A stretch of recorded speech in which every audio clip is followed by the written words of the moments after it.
Assalamualaikum warahmatullahi wabarakatuh. Yang terhormat Ibu Kepala Puskesmas Gajah Surakarta, Ibu Dr. Faradila Musanti. Yang terhormat Ibu Kepala TU Puskesmas Gajah Surakarta, Ibu Rini Setianingsih, serta para tamu undangan yang berbahagia. Puji syukur mari kita panjatkan kepada Allah Subhanahu wa Ta'ala yang telah memberikan limpahan rahmat kesehatan, keselamatan dan karunia kepada kita, sehingga kita dapat hadir di acara ini dengan selamat, sehat, walafiat. Amin. Selanjutnya saya Anggoro selaku pembawa acara akan membacakan susunan acara pada siang hari ini. Yang pertama yaitu pembukaan, yang kedua penyampaian materi laporan orientasi, yang ketiga sesi penyampaian kritik dan saran, yang keempat penandatanganan berita acara, yang kelima penutup. Untuk masuk ke acara yang pertama yaitu pembukaan, marilah kita buka acara ini dengan bacaan Bismillah. Bismillahirrahmanirrahim. Untuk acara yang kedua yaitu penyampaian materi laporan orientasi oleh Saudara Ratu Ningtyah Wahyu Kusuma Astuti. Saya persilakan. Terima kasih pada Si yang sudah mempersilahkan saya. Sebelumnya, Assalamualaikum warahmatullahi wabarakatuh. Yang saya hormati Ibu Dr. Faradila Musanti selaku Kepala Puskesmas Gajahan. Yang saya hormati Ibu Rini Setianingsih selaku Kepala Subbab Tata Usaha Puskesmas Gajahan, serta teman-teman yang sudah hadir di Aula Puskesmas Gajahan. Sebelum memulai acara pemaparan hari ini, izinkan saya untuk membacakan sedikit pantun yang sudah saya buat. Sudah saya bikin mas, karena kalau tidak dibacakan. Jelang liburan senang rasa hati, destinasi asik siap diagendakan. Selamat siang Bapak Ibu yang saya hormati. Terima kasih atas kesempatan yang diberikan. Ada lagi ya Bu, izin. Kalau Sriwedari memakai enzim, bertabur mayat yang berkilauan. Dengan mengucap Bismillahirrahmanirrahim, izinkan saya memulai pemaparan. Baik, di sini saya akan memaparkan laporan orientasi saya berkaitan dengan laporan pengenalan nilai dan etika pada instansi pemerintah bagi P3K Dinas Kesehatan Pemerintah Kota Surakarta dengan judul optimalisasi capaian orang terduga tuberkulosis yang mendapatkan layanan kesehatan melalui si jemah manis yang disingkatan dari jemput dahak terduga tuberkulosis. Ini untuk CV saya. Nama saya Ratri Ningtyah Wahyu Kusuma Astuti, sarjana terapan keperawatan. Jabatan saya di Puskesmas Gajahan sendiri adalah ahli pertama perawat. Lalu untuk mentor saya sendiri adalah Dr. Faradila Musanti. Selanjutnya untuk latar belakang berkaitan dengan judul masalah yang saya ambil. Di sini untuk data yang sudah saya ambil, angka kasus penemuan terduga TBC dari tahun 2023 itu capaiannya adalah 401 orang dari total target 477, atau untuk dipersenkan menjadi 84,07%. Lalu untuk tahun 2024 sendiri capaiannya 472 orang dari total target 482 orang. Kalau dikonversi ke persen yaitu 97,9%. Sedangkan di tahun 2025 sampai bulan Mei capaiannya sendiri itu baru 197 orang, atau dipersenkan itu baru 38,4% dari total targetnya itu adalah 512 orang. Jadi per tahun itu capaian untuk orang terduga TBC itu memang meningkat. Tahun ini insya Allah semoga capaian dari orang terduga TBC mencapai 100%, karena dibandingkan tahun 2024 sendiri sudah mencapai 97%. Diharapkan tahun 2025 itu mencapai 100%. Nah, untuk penemuan kasus TBC sendiri itu tidak hanya dari strategi penemuan kasus TB secara pasif dari promosi informatif saja, tapi juga dilakukan dengan cara aktif. Aktifnya sendiri itu secara intensif dan masif bisa berbasis dari keluarga dan masyarakat. Nah, maksudnya dari keluarga dan masyarakat sendiri itu adalah strateginya dengan melacak dan investigasi kontak atau yang bisa disebut dengan kontak tracking and kontak investigation.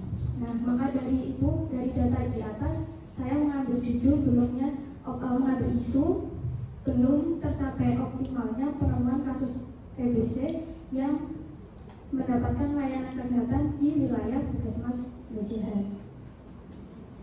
Untuk maksud dari kegiatan orientasi ini, orientasi sendiri merupakan pengenalan nilai etika instansi pemerintah sebagai bentuk salah satu upaya dalam mendukung pelaksanaan tugas jabatannya dan mencapai visi-misi dari organisasi.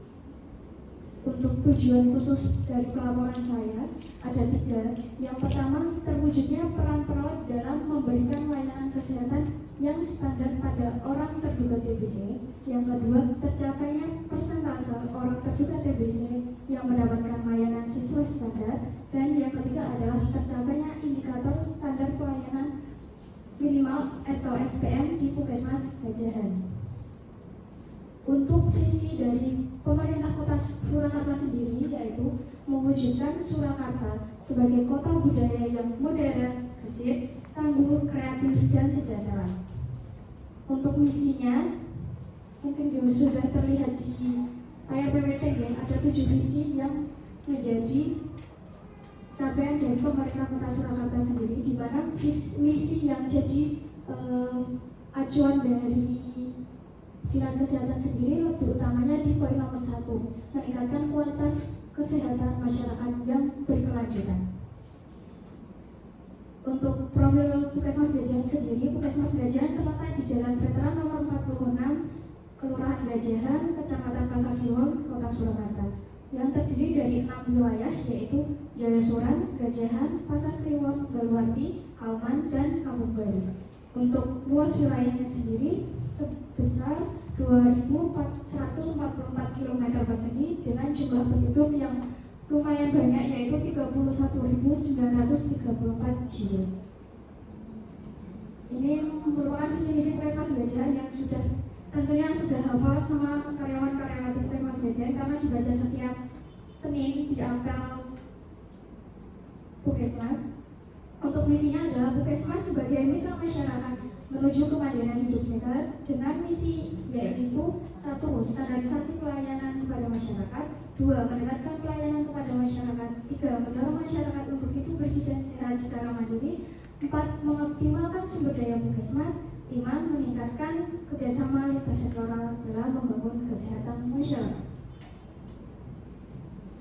Untuk identifikasi isunya, di sini yang saya lihat dari 2 isu yang banyak di Puskesmas itu, yang pertamanya adalah kurangnya capaian persentase orang terduga TBC yang mendapatkan layanan kesehatan sesuai standar di wilayah Gajahan, dan yang kedua adalah belum optimalnya pelayanan khusus lansia. Untuk sumber isu yaitu pelayanan publik. Untuk penyebab isu dari isu yang pertama adalah rendahnya pengetahuan masyarakat terhadap penyakit TBC. Yang kedua, petugas belum berfokus pada pendeteksi kasus TB baru. Yang ketiga, kurangnya media informasi penyakit TBC. Yang keempat, kurang terjadinya pasien TB baru. Yang kelima, kurangnya promosi kesehatan pencegahan transmisi penyakit TBC. Yang keenam, kurangnya pemberdayaan kader kesehatan. Yang keenam, masih beranggapan bahwa penyakit TBC tidak berbahaya. Untuk penyebab isu yang isu nomor 2 yaitu belum optimalnya pelayanan khusus lansia, disitu karena kurangnya ruang khusus pelayanan lansia di Puskesmas Gajahan. Setelah saya lakukan analisa USG yaitu urgensi, serius, dan kronis, di sini isu yang saya ambil dengan hasil USG itu adalah isu yang nomor 1 yaitu kurangnya capaian persentase orang terduga TBC yang mendapatkan layanan sesuai standar di wilayah Puskesmas Gajahan. Ini untuk diagram tulang ikannya. Lalu selanjutnya untuk pemecahan isunya, di sini yang pertama saya lakukan adalah merencanakan konsep dari si jemaah manis itu sendiri atau jemput dahak terduga TBC. Yang dilakukan tahapan kegiatannya itu yang pertama tentunya melakukan konsultasi terlebih dahulu kepada mentor untuk menyampaikan gagasan kegiatan yang akan dilakukan si jemaah manis itu. Terus yang kedua mengambil data SITB yang dimana wilayah mana saja yang memang banyak kasusnya seperti itu. Terus yang ketiga melakukan koordinasi dengan kader wilayah berkaitan dengan pemasangan tempat untuk menaruh pot dahak itu atau si jemaah manis itu. Untuk hasilnya pembuatan pojok dahak itu direncanakan. Di sini saya menulisnya pos ronda, tapi nanti diimplementasi yang sudah saya buat di satu kelurahan itu jadinya di rumah Pak RW karena ada satu dan lain hal.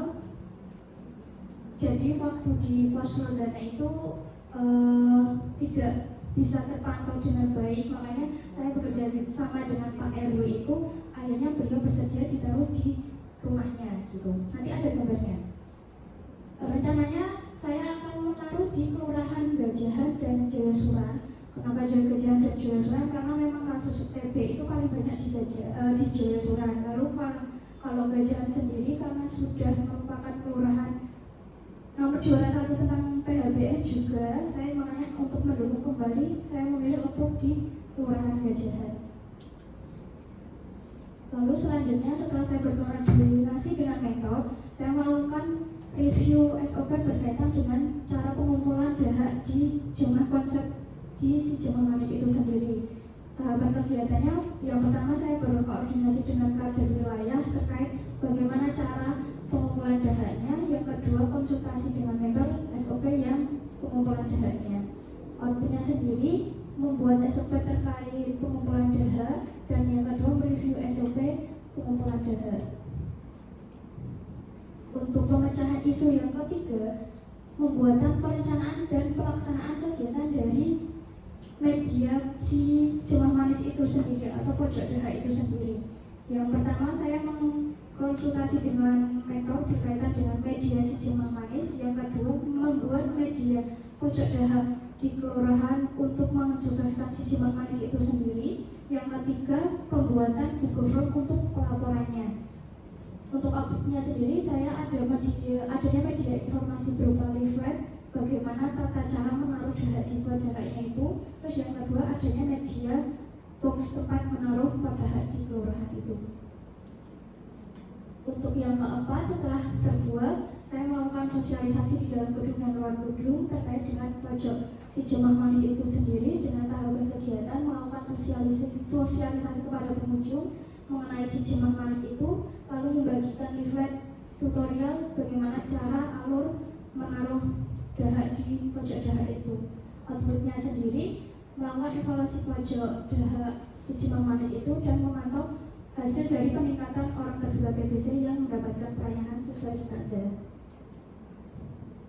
Untuk kegiatan pemecahan isu yang terakhir yaitu melakukan evaluasi dari terhadap pojok si jemaah manis itu sendiri. Dengan tahapan kegiatan melakukan evaluasi jumlah orang terduga TBC yang mendapatkan pelayanan sesuai standar, dengan outputnya meningkatnya jumlah orang terduga TBC yang mendapatkan pelayanan sesuai standar. Jadi persenan untuk SPM-nya meningkat outputnya. Ini untuk SOP pengumpulan dahaknya masih berbentuk draft karena belum disahkan sama waktu kampus. Jadi pas di sini nanti pasien menyiapkan pot dahak. Untuk yang ini itu adalah bagaimana cara berdahaknya sudah saya berikan keterangan juga. Terus setelah pasien berdahak itu pasien membawa pot dahak yang sudah diplastiki ke pojok dahak atau rumah Pak RW itu. Setelah dibawa dan diplastik ke rumah Pak RW, ditaruh ke dalam wadah. Setelah di dalam wadah pasien menyekan barcode yang sudah tertempel di boxnya. Lalu setelah barcode-nya mengisi data itu ya berupa nama, kelurahan, foto KTP. Lalu untuk memberikan notifikasi pada petugas agar segera mengambil hasil dahaknya itu ada format untuk mengirim WA ke nomor petugas dengan format nama, underscore kelurahan, dan jam dia menaruh atau jam store-nya.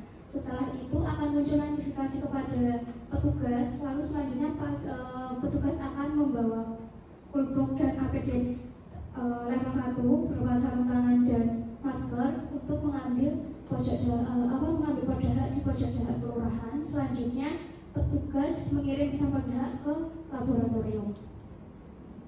Ini mungkin untuk alurnya yang saya akan tempel di pojok dahak, dan ini merupakan scan barcode yang akan ditempel di boxnya. Jadi setelah ditaruh nanti di scan akan keluar beberapa pertanyaan, yaitu nama, kelurahan, dan ada suruh foto KTP. Di sini juga sudah ada keterangan. Setelah meletakkan dahak di sini, silakan scan barcode di bawah ini, lalu bisa kirim WhatsApp ke nomor ini dengan format nama, underscore kelurahan, underscore jam store. Ini pojok dahak yang sudah saya pasang.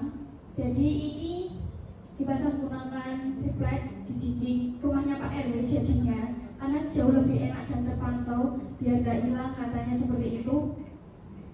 Terus ini barcode-nya yang tadi saya tampilkan. Ini sebenarnya ada keterangan intinya, box ini jangan dibuat mainan seperti itu. Terus ini tulisan pojok dahak RW 1 Jayasuran, dan ini untuk alur pengumpulan dahak spesimennya seperti itu. Untuk rencana kerja menengahnya sendiri di tahun pertama untuk program ini, melakukan edukasi dan sosialisasi pada kader dan masyarakat tentang pojok si Jemaah Manis sendiri. Lalu output hasilnya yaitu sasaran, yaitu kader dan masyarakat mengetahui maksud dan tujuan dari edukasi tentang pojok si Jemaah Manis ini. Untuk tahun kedua, kegiatannya mengelola pemantauan setiap hari pojok si Jemaah Manis ini. Terus di outputnya yang pertama tercapainya persentase orang terduga TBC, yang kedua tercapainya indikator SPM Puskesmas Gajaran terkait dengan orang terduga TBC, yang ketiga kader beserta masyarakat mengerti tentang kecepatan dan ketepatan penyampaian informasi terutama di bidang kesehatan, yang akan mendukung juga tercapainya pelayanan kesehatan dan pengambilan keputusan yang cepat, tepat, dan efisien, sehingga deteksi dini potensi kejadian penyakit TBC di masyarakat itu lebih cepat, seperti itu. Mungkin untuk kesimpulannya dari laporan yang saya buat di sini, yang pertama memahami peran dan fungsi sebagai pegawai P3K, yang kedua mengenal nilai dan etika pada instansi pemerintah, yang ketiga pemahaman dan penyediaan informasi kepada P3K yang baru diangkat, yang keempat diharapkan mampu mengaktualisasi nilai-nilai ASN yang berakhlak serta dapat melaksanakan tugas yang menjadi kewajibannya dalam melaksanakan program pemerintah di unit kerjanya, dan yang terakhir diharapkan adanya optimalisasi capaian orang terduga tuberkulosis yang mendapatkan layanan kesehatan di Puskesmas Gajaran lebih mudah dan berkualitas. Karena tadi saya buka dengan pantun, izinkan saya menutup dengan pantun juga. Nanti minta tolong dicakepin ya. Libur panjang kunjungi Surakarta, jajan krepes dan sosis gajahan. Sekian laporan orientasi saya. Salah hilaf mohon dimaafkan. Satu lagi, keliling kota belum puas hati. Bila lelah singgahlah dulu. Saya Ratri pamit undur diri. Semoga Bapak Ibu sehat selalu. Wassalamualaikum warahmatullahi wabarakatuh. Saya kembalikan ke MC. Waalaikumsalam warahmatullahi wabarakatuh. Sekian tadi pemaparan materi laporan orientasi oleh Saudara Ratri Ningtyah Wahyu Kusuma. Dilanjutkan dengan acara yang ketiga, yaitu sesi penyampaian kritik dan saran. Kepada hadirin silahkan jika ingin menyampaikan kritik dan saran. Terima kasih Mas Agus sebagai MC dan Pak Ratri ya atas paparannya. Selamat pada Pak Ratri, seperti beberapa teman yang lainnya sudah sampai di tahapan ini, sampai di seminar hasil laporan orientasi pengenalan nilai dan etika pada instansi pemerintah. Sesuai dengan tujuan dilakukannya orientasi ini bahwa seluruh pegawai baik itu ASN ada dalam kesempatan hari ini adalah meningkatkan itu adalah untuk memahami nilai-nilai etika dan nilai berakhlak sebagai karyawan atau pegawai di lingkup pemerintah Kota Surakarta dan mampu melaksanakan, jadi memahami dan mampu mengamalkan nilai-nilai dan etika-etika yang harus dilaksanakan di lingkup pemerintah kita. Nah, tadi Mbak Tati juga sudah menyampaikan ya, dan dalam pelaksanaan orientasi ini sampai sejauh ini saya menilai juga sudah cukup banyak yang dilaksanakan dengan baik. Untuk rinciannya mungkin nanti bisa dilihat lagi ya, maksudnya secara rinci pelaksanaan tadi apa nilai-nilai itu dalam bentuk konkretnya. Kemudian yang kedua terkait dengan inovasi yang dilakukan, tadi juga sudah disebutkan latar belakang pemilihan isu ini, kemudian juga mengidentifikasi beberapa isu yang banyak utamanya jadi masalah di dalam tugas Pak Ratri sebagai perawat di Puskesmas Gajahan. Tadi ada karena Pak Ratri ini juga sebagai pemegang program TB, jadi Pak Ratri juga menyoroti permasalahan yang masih dihadapi di TB. Tadi kemudian dari SPM ya kalau nggak salah yang belum tercapai, kemudian juga pelayanan di pelayanan medis di dalam gedung ya, untuk pelayanan pada lansia yang belum optimal juga. Kemudian dilakukan scoring dengan USG untuk menentukan mana yang lebih prioritas. Kemudian didapatkan masalah ini lebih pada prioritas pada capaian terduga TB yang belum optimal. Tadi disampaikan targetnya berapa, masih tercapai berapa, kurang berapa, dan sudah disampaikan. Kemudian juga sudah dilakukan analisis penyebab masalah untuk isu yang sudah jadi prioritas tadi dengan jaga tulang ikan. Kemudian muncul gagasan. Tapi pada saat PPT tadi disampaikan gagasan ini belum ditampilkan ya, bukan kelewatan. Coba apakah sudah dituliskan ini? Ini sudah disebutkan, tapi di PPT-nya sepertinya ini ya, ini isu yang diangkat. Kemudian diagram tulang ikannya ini kan untuk mengkaji isu yang sudah jadi prioritas tadi. Kemudian akan muncul dari diagram tulang ikan ini akan muncul banyak akar masalah kenapa isu itu terjadi ya. Jadi kenapa, dari mainnya bagaimana, metodenya bagaimana, kemudian dari berbagai akar masalah yang menyebabkan isu ini tadi akan muncul gagasan untuk membuat suatu inovasi untuk mengatasi. Jadi nanti ada akan disampaikan gagasan yang akan apa ya, itu ini harusnya disampaikan setelah diperjuangkan. Kemudian setelah gagasan muncul baru dibuat tahapan. Nah ini kan ada beberapa tahapan. Nah ini untuk pemecahan isu ini ada yang memberikan judul tahapan pemecahan isu, ada yang memberikan judul tahapan kegiatan. Nah itu nanti dilihat saja formatnya seperti apa yang standar, tapi prinsipnya isinya hampir sama. Nah ini ada kegiatannya apa ya, merencanakan konsep jemaah manis. Kemudian tahapannya apa saja? Yang nomor satu melakukan konsultasi kepada mentor, kemudian mengambil data SKTB dan melakukan koordinasi. Nah, output atau hasil ini mestinya adalah mengacu pada tahapan kegiatan yang dibuat. Gitu. Jadi kalau konsultasi ya berarti ada hasil konsultasi. Kalau pengambilan data SKTB berarti outputnya ya tersedia data yang dibutuhkan untuk menyusun si jemaah manis ini. Kemudian koordinasi dengan wilayah, berarti outputnya hasil koordinasi berupa lokasi pencegahan dan sebagainya, lokasinya di mana dan seterusnya. Kemudian yang selanjutnya ini juga sama, Pak Ratri sebenarnya sudah paham, hanya cara penulisannya saja. Ini ada berkoordinasi untuk pembuatan SOP, kemudian melakukan konsultasi, terus membuat SOP dan melakukan review SOP. Nah, maksudnya yang di output atau hasil itu bisa masuk di tahapan kegiatan, kemudian outputnya sesuai dengan tahapan kegiatan yang dilakukan. Kalau membuat SOP berarti outputnya ya SOP. Kalau ada review SOP berarti hasil review SOP.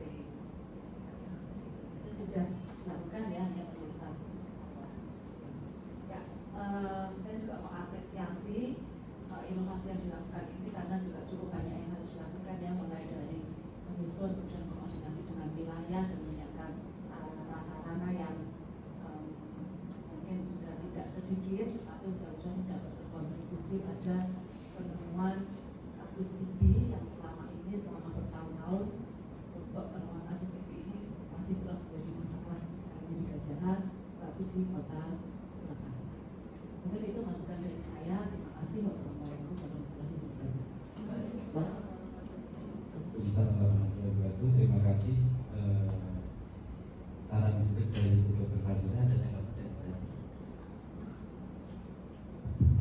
Mungkin menanggapi ya Bu, berkaitan dengan pemecahan isu yang sudah saya tulis, nanti kedepannya mungkin akan saya tambahkan bersama dengan output atau tahapan kegiatannya, nanti disesuaikan dengan output yang akan dihasilkan seperti itu. Jadi, selanjutnya penyampaian kritik dan saran dari Bu Listianus. Ya, terima kasih. Bismillahirrahmanirrahim. Assalamualaikum warahmatullahi wabarakatuh. Waalaikumsalam warahmatullahi wabarakatuh. Mbak Ratri, selamat, sudah tidak deg-degan ya? Oh, masih deg-degan, nggak apa-apa. Mbak Ratri, terkait dengan laporan yang sudah disusun ini, saya sedikit mengevaluasi. Yang pertama terkait dengan paparan PPT-nya, cukup lumayan buat saya sih. Pemilihan warnanya mungkin bisa disesuaikan ya. Agak silau karena tulisannya kecil-kecil. Ini mungkin dari laporan Pusdini ya, jadi agak kecil-kecil. Kemudian terkait dengan rencana pemecahan isu yang sudah dipilih, si jemaah manis, jemaah apa ya? Singkatan tadi ya. Ini nanti untuk uji cobanya di 2 kelurahan dan setiap RW nanti dikasih pojok itu. Baru ini saya ambil 1 RW karena setiap kali bikin 1 pojok daha ini mungkin kurang lebih biayanya itu bisa sampai 50.000 lah. Oh ya. Nanti Itu terbuat dari apa? Jadi Iya. jadi kalau yang ini itu box ya apa dari plastik. Terus untuk yang ininya itu dari triplek gitu Bu, karena untuk penyangganya ya. Ya bisa papan triplek itu. Ininya kan nanti dilaminating karena kalau cuma ditempel aja itu nanti takutnya luntur. Makanya ini dilaminating yang bukan keras tapi yang keras tapi bukan yang lembut gitu. Jadi mungkin kurang lebih biaya 1 ini itu sekitar 50.000. Kalau dikali per RW bisa per RW, maksudnya kan sesuai itu 12 RW. Gajahan ada kalau gajahan itu banyak RW. banyak RW. Ininya kalau Iya. dikalikan Ya. dari sini aja sudah 600.000 kalau gajahan. Ini membuat sendiri. Iya Bu. Satu kotak itu isi berapa? Muat berapa? Kalau muatnya kemarin tak uji coba itu 3. 3. Jadi bisa 6. Bisa tumpuk 2. Ya. Karena dalam menyusun inovasi ini tentunya kan kita tidak cuma sekarang ya, tapi nanti kelanjutannya. Jadi nanti seandainya ini uji cobanya ini berhasil di 1 RW, nanti bisa dikembangkan karena kita kan ada anggaran terkait dengan yang mendukung capaian SPM ya. Ini kan juga bisa, kalau memang itu nanti bisa berhasil, mungkin bisa dibuat lebih baik lagi, pakai yang apa ya, yang mungkin yang lebih baik karena ini kan kalau udah itu kan ya infeksius ya. Jadi nanti kan harapannya bisa aman gitu, aman dari mana saja ya, dari anak-anak, dari siapa, dari jangkauan gitu. Jadi mungkin nanti bisa dievaluasi dan seandainya nanti bisa ikut berhasil di 1 RW bisa dikembangkan di RW yang lain dengan tidak hanya mengandalkan dari pribadi yang besok mungkin bisa dari anggaran dari kelurahan ataupun dari puskesmas bisa bekerja sama. Kemudian ini tuh ngambilnya kapan? Jadi setiap kali pasien sudah scan barcode ini Bu, Iya. dari konsep saya itu karena WhatsApp-nya ke WA pribadi saya itu ketika pasien sudah WhatsApp notifikasi muncul, misal saya memang longgar dan tidak di jam pelayanan, sebelum jam pelayanan nanti saya langsung ambil. Tapi kalau misalnya memang di saat jam pelayanan saya mungkin bisa mendelegasikan ke misal kayak contohnya Pak Dar atau Pak Sur jika memang jam-jamnya untuk mengambil. Iya. Ini perlu tantangan ya karena waktunya tidak tentu, jadi sewayah-wayah gitu kan, ini kan sewaktu-waktu ya. Mungkin nanti bisa dibuat atau diatur jadwal pengambilan atau diarahkan setiap hari apa itu mungkin juga bisa. Jadi dalam manajemen waktu itu nanti bisa lebih teratur. Mungkin itu yang saya sampaikan. Wassalamualaikum warahmatullahi wabarakatuh.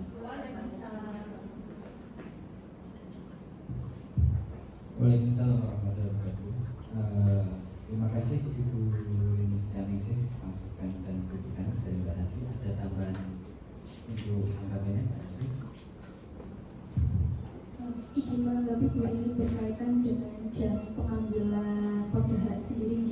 Karena ini hitungannya masih tahap uji coba, jadi untuk pelayanannya memang setiap hari. Nanti jika memang intensitas yang menaruh dahanya itu memang cukup intens, itu kemungkinan memang akan dibikin jadwal karena keterbatasan sumber daya manusianya juga dan waktu pengambilannya, jadi mungkin bisa dijadwal untuk kedepannya. Seperti itu. Terima kasih. Terima kasih dari Mbak Tati tanggapannya. Ada dari teman-teman, silakan jika ada tambahan tanggapan dan kritikan. Memang kita ketahui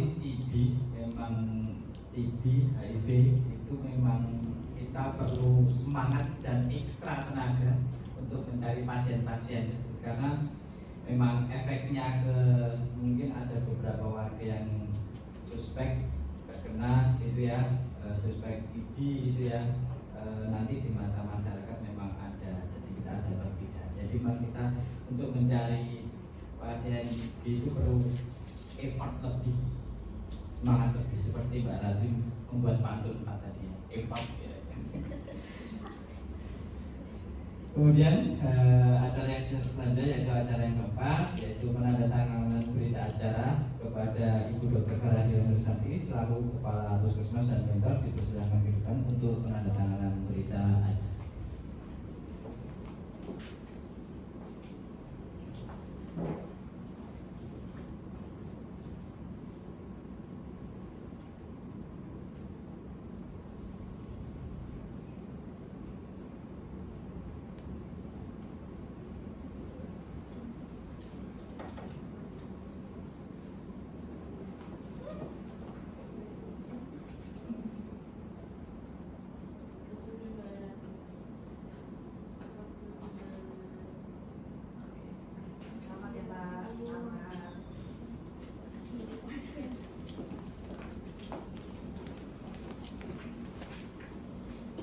Terima kasih Ibu Dr. Farahila.